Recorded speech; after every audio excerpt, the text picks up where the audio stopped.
오늘도 리더 모임에 나오신 여러분들을 환영합니다. 네, 옆에 있는 또 형제 자매를 바라보면서 이렇게 인사할게요. 네, 오늘도 하나님 때문에 감사합니다. 다시 한번 인사할 때는 내가 나 된 것이 주님의 은혜입니다 하고 인사하겠습니다. 내가 나 된 것이 주님의 은혜입니다. 네, 우리 오늘 첫 번째 찬양으로 오늘 나는 다 같이 한 번 더 찬양하도록 하겠습니다.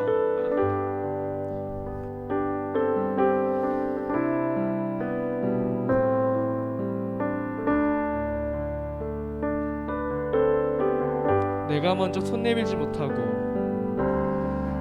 내가 먼저 손 내밀지 못하고 내가 먼저 용서하지 못하고 내가 먼저 웃음 주지 못하고 이렇게 머뭇거리고 있네. 그가 먼저 손 내밀기 원했고 그가 먼저 용서하기 원했고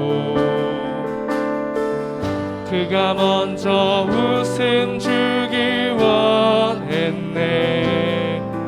나는 어찌 된 사람인가. 오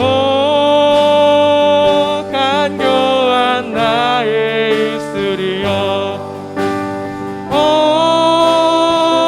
더러운 나의 마음이여 왜 나의 입은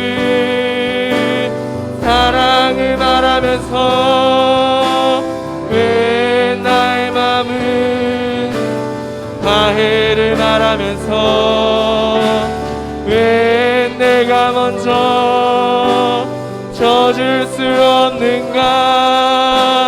왜 내가 먼저 손해볼 수 없는가.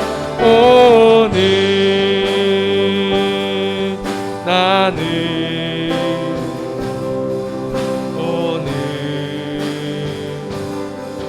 나는 주님 앞에서 옹들바 모르고 이렇게 느끼며 서 있네. 어찌할 수 없는 이 맘을 주님께 맡긴 채로 내가 먼저 섬겨주지 못했고 내가 먼저 섬겨주지 못하고 내가 먼저 이해하지 못하고 내가 먼저 높여주지 못하고 이렇게 고집 부리고 있네. 그가 먼저 섬겨주기 원했고 그가 먼저 이해하기 원했고 그가 먼저 높여주기 원했네. 나는 어찌 된 사람인가. 오 추악한 나의 욕심이여 오 서글픈 나의 자존심이여 왜 나의 입은 사랑을 말하면서 왜 나의 맘은 주의를 말하면서 왜 내가 먼저 져줄 수 없는가. 왜 내가 먼저 손해볼 수 없는가. 오늘 나는 오늘 나는 주님 앞에서 몸둘 바 모르고 이렇게 흐느끼며 서 있네. 어찌할 수 없는 이 맘을 주님께 맡긴. 우리 2절 다시 하겠습니다. 내가 먼저 섬겨주지 못하고 내가 먼저 섬겨주지 못하고 내가 먼저 이해하지 못하고 내가 먼저 높여주지 못하고 이렇게 고집 부리고 있네. 그가 먼저 섬겨주길 원했고 그가 먼저 이해하길 원했고 그가 먼저 높여주길 원했네. 나는 어찌된 사람인가. 오 추악한 나의 욕심이여 오 서글픈 나의 자존심이여 왜 나의 입은 사랑을 말하면서 왜 나의 맘은 화해를 말하면서 왜 내가 먼저 져줄 수 없는가. 왜 내가 먼저 손해볼 수 없는가. 오늘 나는 오늘 나는 주님 앞에서 몸둘 바 모르고 이렇게 흐느끼며 서 있네. 어찌할 수 없는 이 맘을 주님께 맡긴 채로. 네, 우리 다 같이 박수 치면서 예수 열방의 소망 찬양하도록 하겠습니다.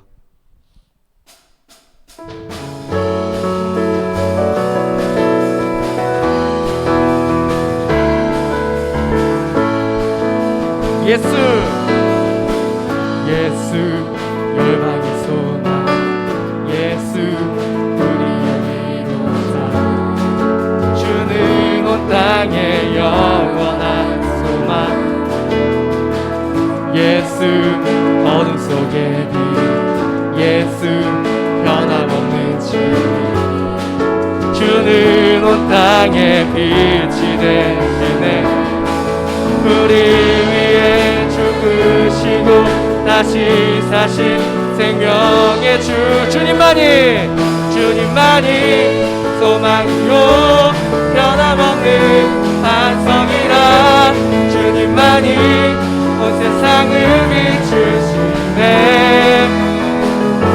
또 죽음에서 부활하신 우리 구주 평강에 와 주를 믿는 모든 자의 소망 되신 주를 믿는. 다시 한번 예수 열방의 소망 예수 열방의 소망 예수 우리의 위로자 주는 온 땅의 영원한 예수 어둠 속의 빛 예수 어둠 속의 빛 예수 변함없는 진리 주는 온 땅에 빛이 되시네. 우리 위해 죽으시고 다시 살리 우리 위해 죽으시고 우리 위해 죽으시고 다시 사신 우리 위해 죽으시고 우리 위해 죽으시고 다시 사신 생명의 주 주님만이 소망이요 변함없는 반석이라 주님만이 온 세상을 비추시네 또 죽음에서 부활하신 우리 구주 영광의 왕 주를 믿는 온 세상의 소망 되신 주를 믿네. 주에게 영광의 박수 올리겠습니다. 우리 마지막 찬양은 언제나 내 모습 다 같이 고백하겠습니다.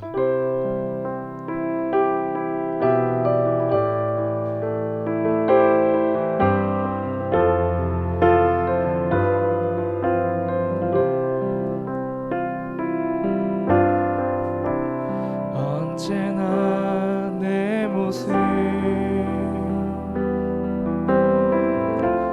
너무나 부끄러워 무릎으로 주님께 기도로 가오니 나 홀로 서 있는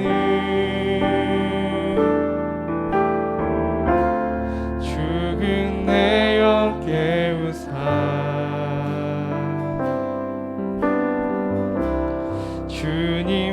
주님만 나를 세워 내 영 살게 하소서 주님 내 안에 주님 내 안에 내 안에 계시고 주님 내 안에 주님 내 안에 나를 세워주소서 주님 내 안에 주님 내 안에 주님 내 안에 주님 내 안에 내 안에 계시고 주님 내 안에 주님 내 안에 나를 세워주소서. 이 시간에 기도하면서 나아가겠습니다. 우리 목사님 위해서 잠시 기도하고 또한 우리가 먼저 모여서 이렇게 준비할 때 우리가 말씀으로써 그리고 마음이 성령 충만하여져서 잘 말씀 받을 수 있게 해달라고 짧은 시간 기도하고 나가겠습니다.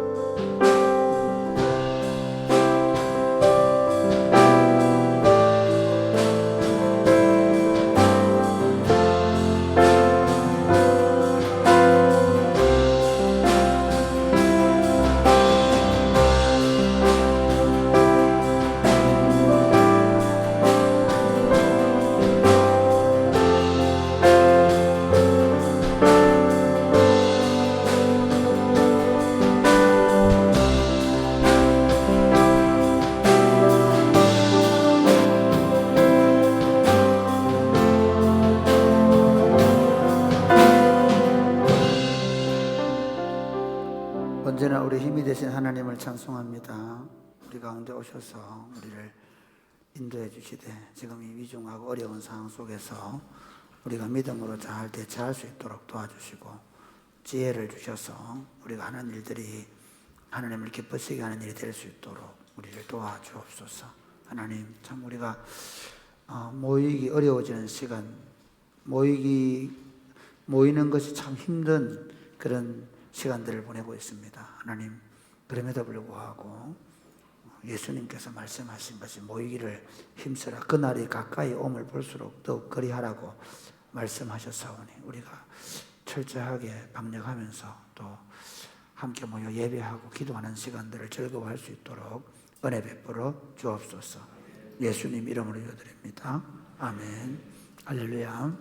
네, 여러분 리더 모임 오신 것 환영합니다. 리더 모임 우리가 오늘 내가 당회가 끝나고 나면 대충 얘기를 하겠지만 뭐 특별히 변할 건 없습니다.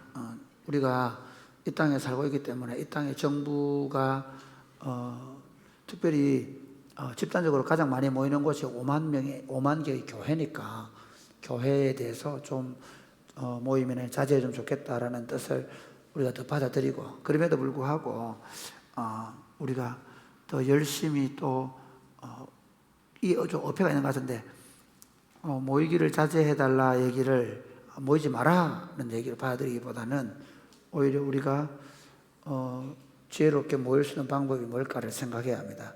먼저 주일 예배, 우리가 지금 그 문의를 해봤거든요.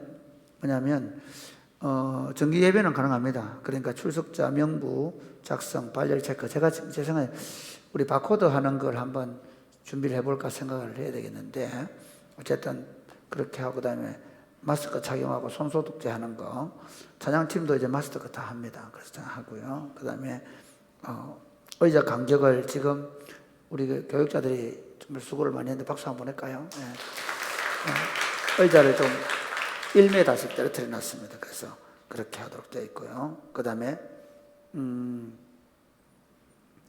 2명씩 딱 앉았어요. 그럼 예배 시간에 항상 들어오면 무조건 저렇게 되어 있으면 안 됩니다. 이렇게 그럼 알리사가 앞으로, 나중에 지금 알리사 요엘이만 앞으로 그걸 쫙 한 줄 엎으면 되겠죠. 네. 그렇게 해서 자리에 빈틈이 없도록 해주시고 고맙겠습니다. 그 다음에 목장 모임은 자유롭게 하되 모임 형식은 목장이 정한다. 이게 중요한데, 목장 모임을 모이지 말라는 것이 아니라 목장 모임을 야외에서 좀 사적 모임으로, 이게 좀 애매한 얘기인데 예배당에서 모이지 말란 말입니다. 예배당에서 모이지 말고 예배당 밖에 있는 야외에서 뭐 텐트를 치든지 그늘에 있든지 아니면 대구대를 가든지, 정 안 되면 카페를 가는데 카페도 저는 좀 자제해주면 좋겠다. 그러니까 우리가 이전에 했던 것처럼 좀 덥더라도 저 동네 카페, 동네 정자를 찾아가든가, 여러분의 아지트를 빨리 만들어서 그렇게 해서 여러분이 목장 모임을 하지 말라는 게 아니라 오히려 목장 모임도 가능하면 음식 나누게 하지 마시고요. 그러니까 음식 나누게 하지 마시고 자기 음료수는 자기가 빨대를 가져오셔서 먹는 정도의 모임. 그러니까 절대로 목장 모임할 때 과자를 나눠 먹는다거나 이런 일이 없도록 해주시면 고맙겠다. 당분간. 아시겠죠? 중요한 거는요, 정부의 감시는 게 아닙니다. 정부에 우리 열받아 할 필요가 없습니다. 우리가 못 지켜내면 우리가 안 되는 겁니다. 이해가 되시겠죠? 우리가 못 지켜내면 우리 건강을 잃게 되고 우리 모임이나 우리 공동체가 안 되기 때문에 오히려 저는 우리가 더 엄격하게 할 겁니다. 더 엄격하게 하면서 더 열심히 모이는, 이게 조금 이해가 되시겠죠? 더 엄격하면서 더 열심히 모이겠다. 그래서 사회적 거리두기를 지키되 모이도록 힘쓴다. 여러분, 목장 모임을 어떻게 하라고요? 목장 모임 이제부터는 주일날 예배 이후에 교회에 있으면 안 된다. 밖으로 나가라. 여러분 집으로 가도 되고. 아시겠죠? 그래서 그다음 청년들 좀 부탁하고 싶은 거는, 대구 시내에 아무 의미 없이 하루 종일 놔두라는 일은 지양해라. 밖에 놀러 다니고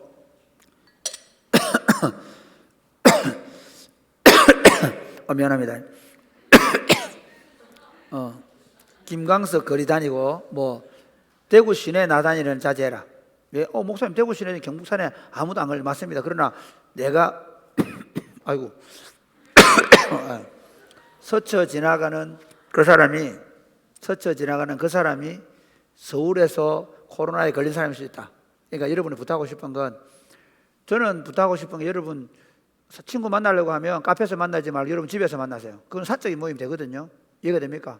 그러니까 목사님 그럼 목장의 이름으로, 간단합니다. 목장 식구들이 사적으로 모이는 겁니다. 이해가 되시겠죠? 그래서 이걸 피해가자는 게 아닙니다. 생각해 보십시오. 여러분 지금 정부에서 규제하는 게 친구들끼리 만나는 거 규제합니까? 아니죠. 예. 그러니까 지금 이 사람들이 교회는 모여가 무슨 짓을 하는지 모르는 거예요. 그래서 예배당에 모이지 말라는 거예요. 그리고 모여가 너무 뜨겁게 교인들이 너무 사랑이 심하니까 막 손잡고 이런 게 안 돼. 그걸 하면 안 되거든. 그래서 여러분 가능하면 집에 모이더라도 어떻게 하시는 거 알겠죠? 가는 1인 음료수 준비하고 친구들 오라 했으면 친구들과 함께 먹을 때 비닐 장갑을 끼든가 이렇게 해서 가능하면 제가 얘기는 여러분 저는 사랑이 꽃피는 교회 제일 1번 우리 중에 환자가 생기면 안 되겠다는 게 제 생각입니다. 아시겠죠? 그러니까 정부가 말하는 그런 게 아니고 그다음 한 가지 부탁하고 싶은 건 여러분 목장에 이것만 아니라 정부에서 뭐 내놓는 글 또는 뭐 유튜브 떠도는 거 뭐 올리지 마세요. 절대로 올리지 마세요. 왜냐하면 그건 자기 성향에 있기 때문에 목자 우리 교회 부탁합니다. 당회 또는 교육자들이 내어주는 것 외에는 공지가 안 된다. 뭐 유튜브 한번 보세요. 이거 은혜롭습니다. 안 된다.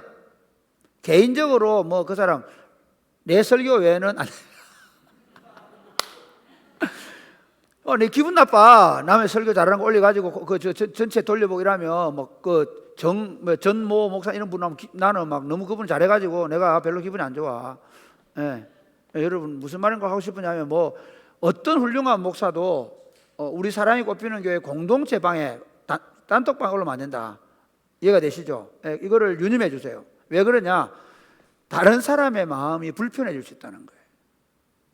이해가 되시겠죠? 그래서 우리가 나라를 사랑하는 방법, 또 나라에 대한 이해의 방법, 그리고 이 코로나를 대처하는 방법, 이건 정부에서 어떻게 하든 간에 정부의 방침이 나오면 그걸 교회가 어떻게까지 할 것인가를 해가지고 할 겁니다. 그렇게 해서 내가 이렇게 청년들하고 이렇게 쭉 보면서 막 올리고 하는데 그렇게 저한테 보내시거나 장 목사님에게 보내거나 교육자들에게 보내서 지금 정부는 이렇게 한다고 합니다. 우리 교회가 어떻게 대처하면 좋겠습니까? 하면 제가 교육자 모임 어제 우리 발빠르게 모여가지고 그럼 어떻게 할 거냐 의논하고 그리고 오늘 우리 장로들 불러가지고 결정하고 바로 다 그러니까 왜 그러냐면 혼선이 생기거든요. 이런 거 있잖아요. 예를 들어서 뭐 정부에서는 뭐 이래라 합니다 했는데 우리가 당에서 이렇게 그거 말 하나만 틀려도 괜히 뭐 불편해지고 뭐 이러냐 그러면 사단은 교회를 분열시키는 거예요. 그래서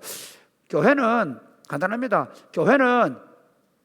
적어도 교회는 세상을 향한 전복이나 세상을 향한 어떤 그러니까 정부의 시책에 의도적으로 반하는 행동을 하지 않을 것입니다. 그러나 적어도 교회는 교회의 통치가 이루어져야 됩니다. 할렐루야. 이해가 되십니까? 우리는 내가 만약에 한 시민으로서 정부에 나갈 때는 그건 정부의 통제를 받는 겁니다. 그러나 교회도 정부의 통제를 받으면서 정부의 권고나 정부의 행정명령을 받으면서 우리가 갈 길을 이게 훈련이 안 되면 나중에 어떻게 이게 지금 제가 굉장히 이거 골치 아파지게 한국 교회가 왜 막 벌써 교인들이 교회가 무슨 소리를 하든 간에 정부가 이래야 하는데 이렇게 해버리는 거예요. 그러면 앞으로 이보다 더 심한 문제가 발생해버리면 교회는 완전히 힘을 잃어버립니다. 교회 리더십은 없습니다. 이해가 되시겠죠? 그러니까 제가 지금부터 훈련적 차원에서 얘기합니다. 훈련적 차원이 뭔가 하면 정부나 사회단체가 어떻게 말하든 간에 그 좋은 내용을 저희들에게 보내주십시오. 그러면 저희들이 충분히 공부를 하고 숙지를 해서 교회는 어떻게 대처할 것인가를 발표하고 그리고 그게 안 맞거든 또다시 여러분의 의견을 개진해 주셔서 개인적으로 다시 의견을 수렴할 테니까 저희들도 철저하게 의견 수렴을 하고 그리고 해나갈 텐데 어떤 목적이든 이제부터는 교회 안에 유튜브에 떠도는 글이나 떠도는 동영상을 올리지 마시라 부탁했습니다. 아시겠죠?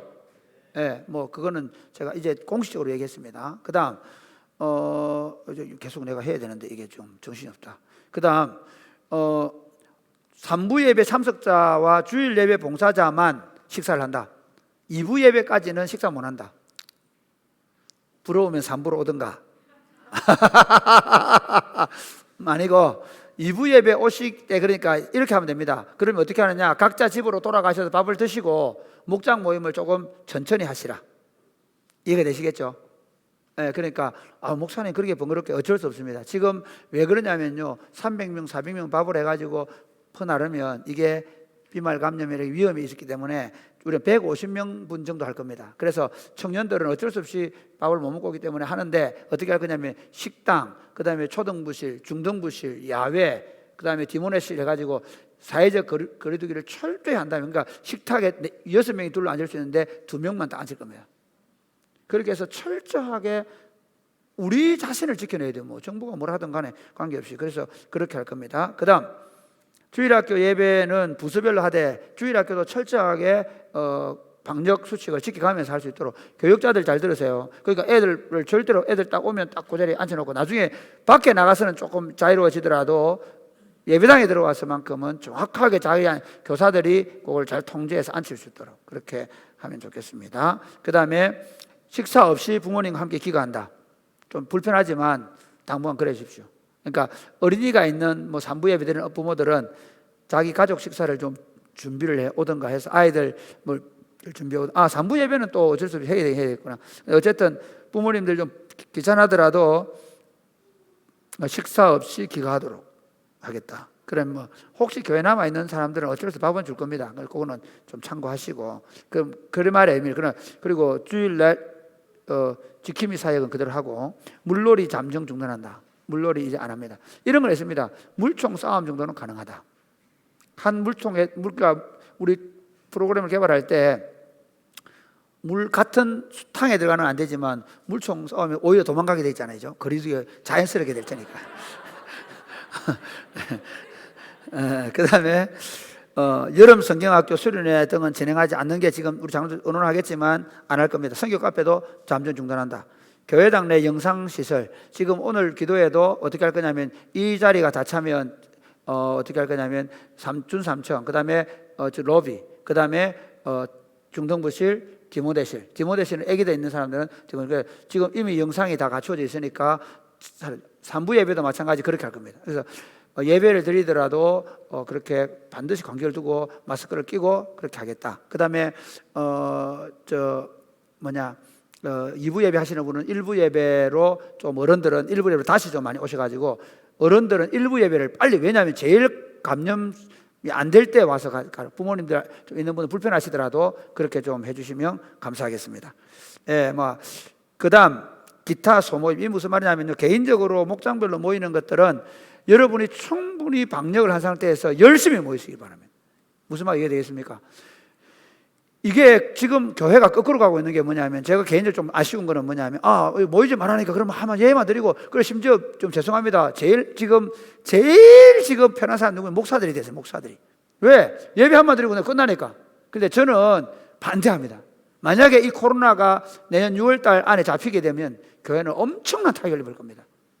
우리는 내년 6월까지 뭘 해야 되냐면요, 철저하게 방역을 해내면서 어떻게 해야 되느냐 하면 정말 뜨겁게 기도하고 뜨겁게 소구를 만들어 놨고 해서 나중에 딱 이게 해제되는 순간에 폭발력을 가지고 일어날 수 있도록 만들 겁니다. 이게 제가 가지는 교회에 대한 생각입니다. 이해가 되시겠죠? 여러분 기도를 많이 해주시면 감사합니다. 자, 그다음 우리 이제 여호수아 22장입니다.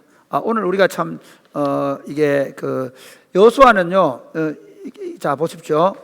이거는 지금 마이크가 아니고 우리 오늘 우리 친구 하나가 내가 이게 포인트를 찍을 수 있도록 나중에 지도를 준비.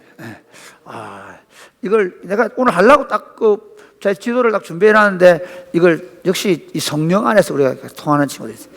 이게 군대에서 이게 아주 좋은 거예요. 하늘을 비추는 거예요. 하늘을.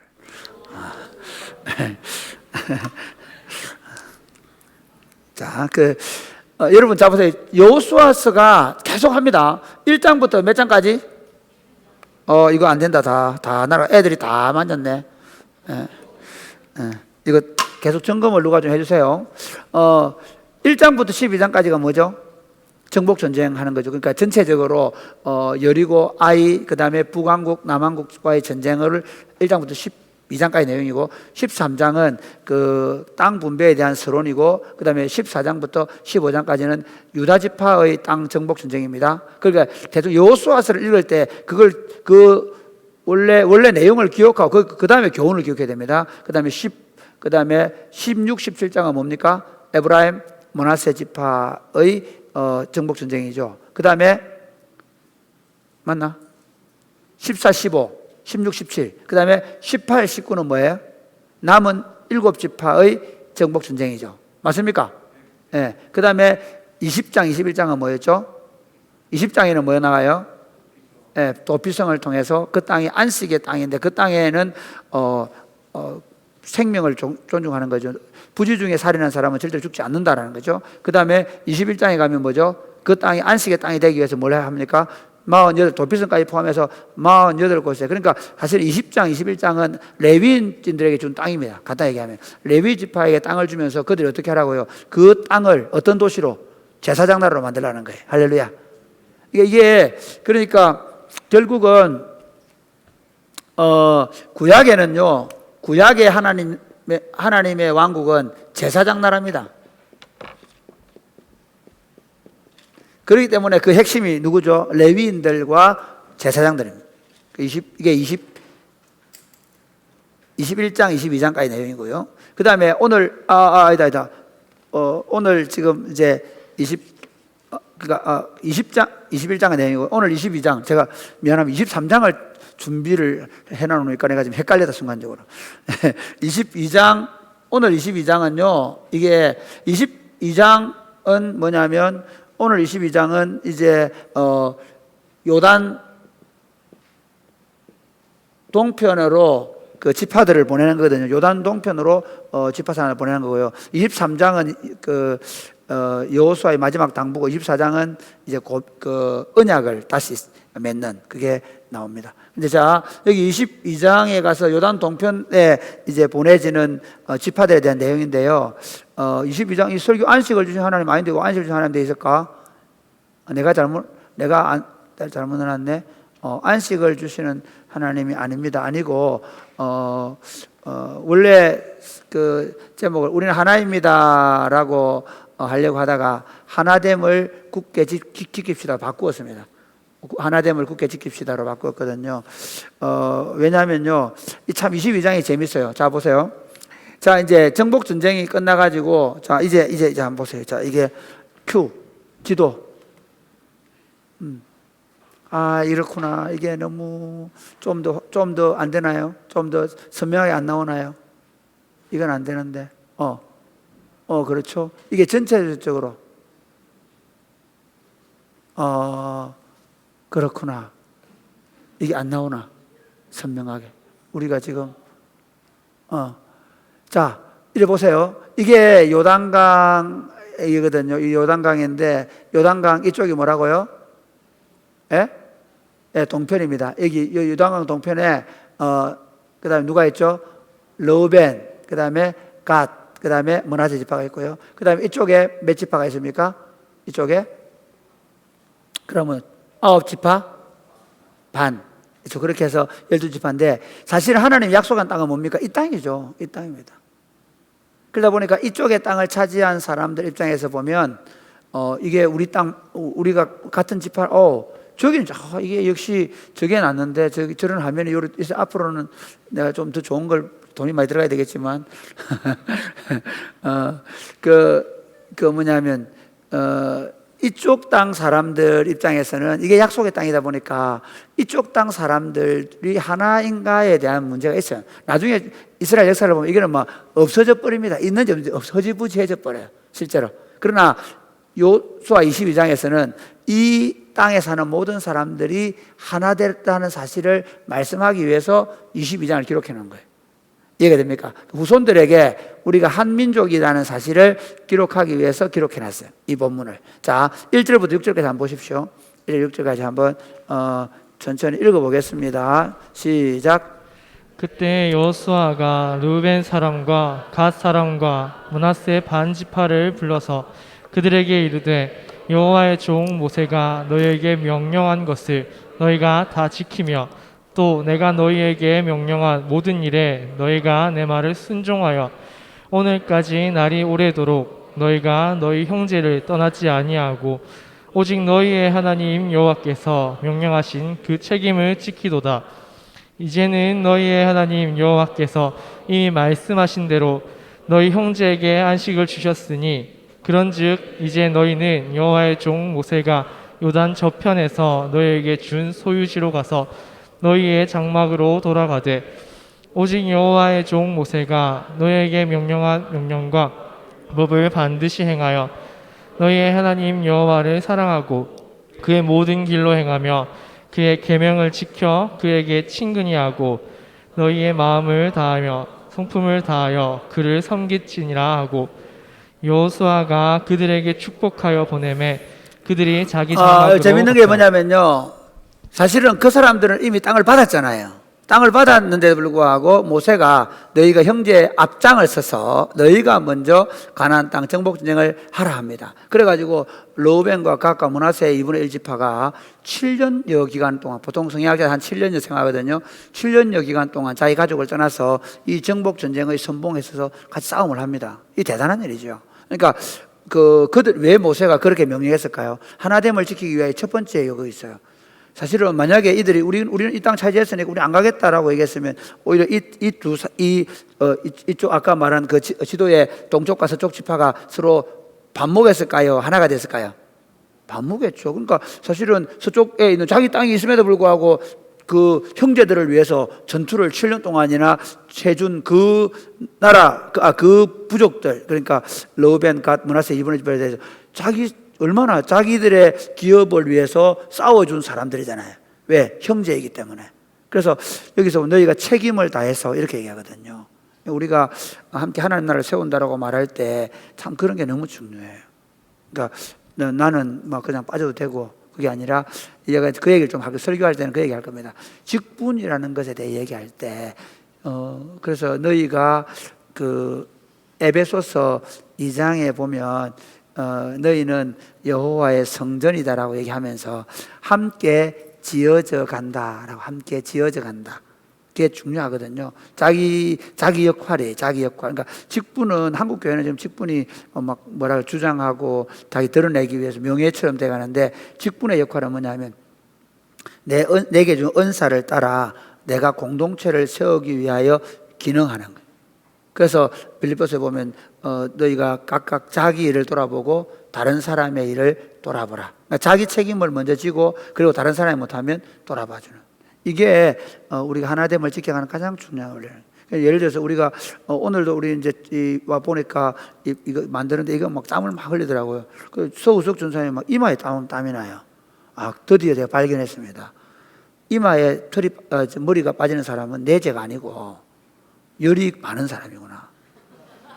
다른 사람들은 땀이 안 나요. 그 다음에 구웅전사 땀이 역시 머리에 땀이 나는 사람은.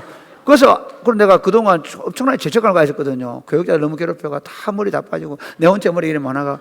그런데 이번에 역시 할렐루야. 나는 크게 잘못한 게 없구나 이런 생각을 하게 됐어요. 그래서 사모님들 혹시 목사님들이나 전사님 머리 빠지더라도 제가 아니라는 사실을.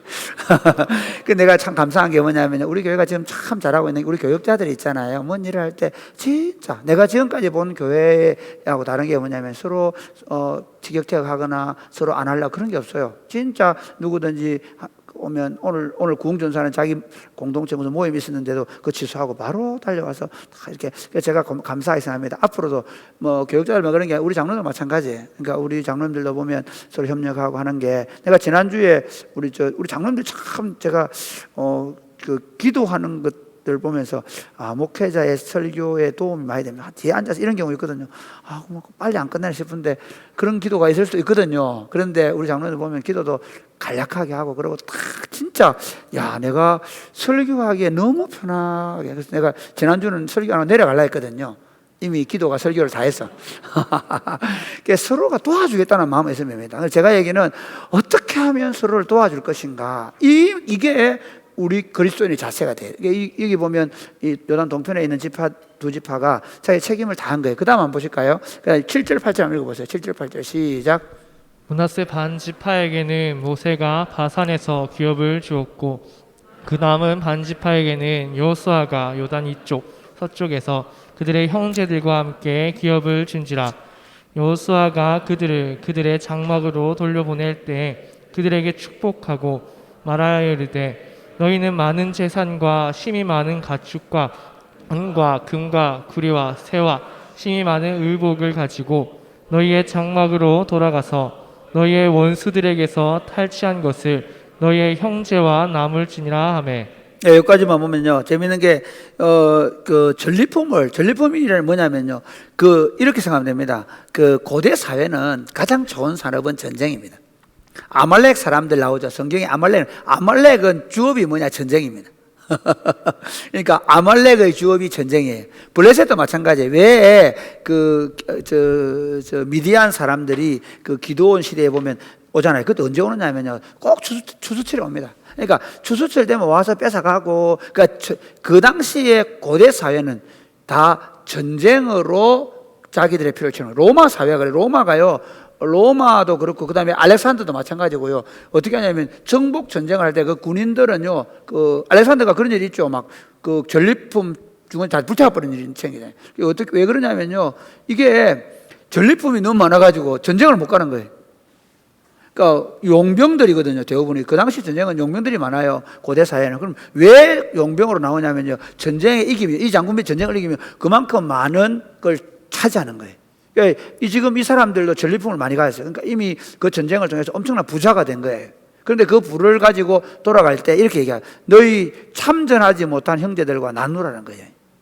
그러니까 우리가 보십시오. 한쪽에서는 길르앗 땅에서 농사짓고 목축하고 있는 자기 그 사람들을 지킨 사람 있을 거 아닙니까? 이해가 되시겠죠? 그 지킨 사람들. 그리고 한쪽에서는 전쟁에 나간 사람들. 근데 전쟁에 나간 사람은 다 부자가 되어 들어오는 거예요. 엄청나게 막 다 싸질무지고 오는 거예요. 그런데 지킨 사람들은 아무것도 없는 거예요. 그러면 위화감이 생길 수 있겠죠. 그래서 그 두 지파반에게 얘기하는 게 뭐냐면 너희가 전쟁에서 탈취한 것들을 나누라는 거죠. 이게 또 나옵니다. 여러분, 사무엘 하의 마지막 장에 가서 보면 다윗이 시글락에 자기 가족들을 놔두고 블레셋하고 전투를 가려고 했는데 그때 돌아오거든요. 그렇죠? 성경을 많이 읽어야 돼. 지금 아는지 아니면 누님을 했는데 성경을 많이 읽어야 알겠죠? 얘기하면 목사가 이제 성경 안 찾아도 그런 지금 시간이 없기 때문에 그러면 이제 거기에 그래서 블레셋 장군들이 문소리하는 왜 다윗을 이스라엘과 싸우러 가자 하는, 만약에 이 사람이 돌아서 우리 죽이면 끝난다, 돌려보내라, 돌아오잖아요. 시글락이 돌아왔는데 보니까 자기 가족들 살고 있는 시글락이 아말렉에 의해서 완전히 자기들이 군인들이 없는 사이에 시글락이 불타고, 그리고 자기 가족들 다 포로로 잡혀가고 자기 물품들을 다 빼앗긴 거예요. 아말렉은 그 시글락만 빼앗은 게 아니고 이미 한 바퀴 쫙 돈 거예요. 이해가 되십니까? 그러니까 엄청난 양의 전리품을 가지고 이제 막 가다가 너무 좋아가지고 술판을 벌리고 있는데, 그때 다윗이 너무, 그때 사실은 그 친아들이 죽여보려고 하거든요. 그런데 다윗이 하나님께 묻고 하나님께서 따라가라 해가 따라가는데, 가다가 600명이 가다가 200명이 지쳐가, 시내까지 지쳐가 우리 도저히 못 가겠다는 거예요. 그러니까 200명 남겨놓고 400명이 가요. 그래서 전쟁을 이기고 와요. 돌아올 때 이제 그때 같이 갔던 사람들 중에 성질 더러운 인간들 있잖아요. 주로 그런 사람 있죠. 우리 교회에서 종종 절만 안 했습니다, 왜 밥 줍니까? 이러는 분 있으면 안 됩니다. 예. 그러니까 그 중에 이제 다윗과 함께 400명 전쟁에 참여했던 그 친구들이 뭐라고 하냐면, 그 중에서 좀 성질이 고약한 친구들이 저 사람들, 참여 안 한 저 사람들 주면 안 된다. 저놈 새끼들 말이야. 우리가 같이 갈 때 우리는 안 지쳐 있나? 누구는 안 피곤하나? 그러면서 안 주려는 거예요. 그때 다윗이 아니다, 참전한 자나 차지하지 않은 자에게 동일하게 전리품을 나눠주는 거예요. 그 다음 더 다윗의 위대함이 어디 있는가 하면요, 그 전리품을 가지고 유다의 장로들에게 다 선물로 준 거예요. 그래서 나중에 바로 그 다음 장면이 사울이 죽게 되거든요.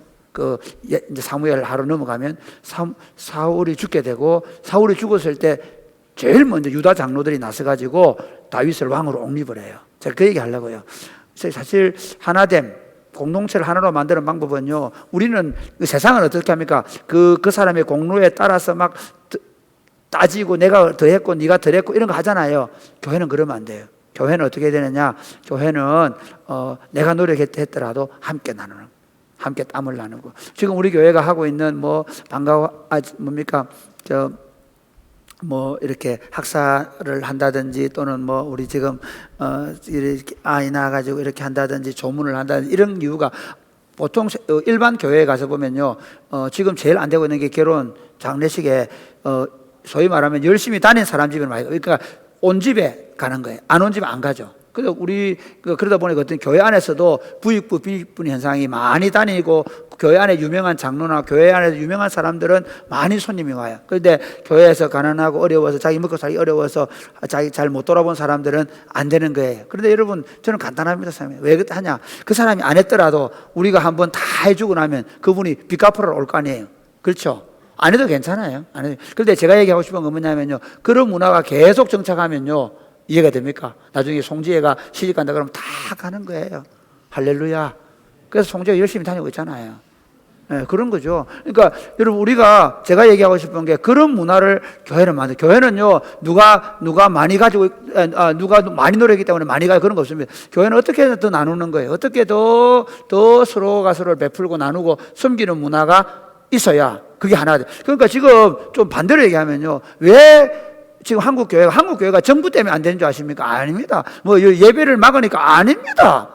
한국 교회는 가만 놔둬도 안 되게 돼 있습니다. 지금 솔직히 말하면 지금 한국 교회는요, 가만 놔둬도 안 됩니다. 왜? 예배당 모이면 맨날 싸우지. 예? 장로 목사 맨날 서로 덩져가지고 탁 꼬라보고 있지. 교인들끼리도 탁 자기 공로의식에 사로잡혀가지고 그러고 있기 때문에 안 되는 거예요. 이해가 되십니까? 그러니까 저는 지금 한국 교회가 코로나 사태로 인해서 진짜 이럴 때 더 돌아봐야 돼요. 할렐루야. 예, 혹시 여러분들 이제 우리 청년들이나 우리 어르신들도 있잖아요. 지난번에도 했지만 다시 밥 못 먹는 어제 누가 한 놈 집에 간다. 왜 돈 없나? 예, 진짜 내가 줄라고 돈 없나? 용돈 없나? 예, 우리가요 어떻게 했는지 이 친구 어렵지 않는지 생각해보고 돌아봐주고 그렇게 해서 서로가 서로를 잘 지켜주고 세워줘야 돼. 할렐루야. 이게 이게 그러니까 절대로 누구가 좀 잘못해 실수했다 그거 막 물고 또 그놈 공로 없다고 내치고 그 사람 발목 차기가 없다 안 돼요. 오히려 그럴수록 더 끌어안고 하나 되게 하는 그런 교회가 돼야 돼. 마지막은 시간이 많이 없기 때문에 곧 진짜 중요한 거거든요. 마지막 구절을 보세요. 마지막 34절 시작.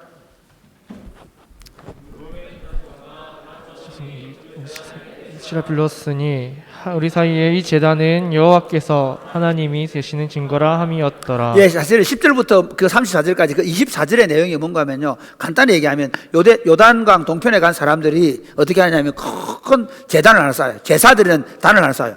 와, 그 요단 서편에서 딱 보니까 어이 저것들이요, 아니 지금 5절에 보세요. 너희가 하나님만 섬기라 여호수아가 권면하고 보냈잖아요. 그러니까 그래 보냈는데 제단을 높이 쌓는 거 보면서 저놈들이 벌써 우상 숭배를 하게 되는구나 이렇게 생각을 하고 군대를 모아요. 왜? 하나님께서 자기 민족이 우상 숭배하게 되면 자기 민족 전체가 재앙을 받으니까 가서 초토화시키려고 그랬는데, 그러나 한번 가서 알아보자 해가지고 비느하스하고 그 다음에 족장의 대표도 한 사람들을 보냈는데 이렇게 얘기하죠. 왜 이렇게 하느냐 이렇게 하니까 우리는 다 죽고 나서 나중에 양쪽에 요단강 이쪽 저쪽 나라가 살다 보면 어느 순간인가 너하고 우리가 무슨 관계있냐 이렇게 얘기할 수 있다. 그런데 그때 이 제단을 보여줄 거다. 그 요단 서편 사람들에게 이 제단이 어디하고 같게 만들었겠어요? 요단 서편에 있는 실로에 있는 번제단과 같은 제단의 모형대로 크게 만들어 놓은 거예요. 이건 제사 드리는 게 한 게 아니에요. 너희가 믿는 하나님과 우리가 믿는 하나님이 같다. 그래서 34절 다시 한번 보실래요? 같이 시작.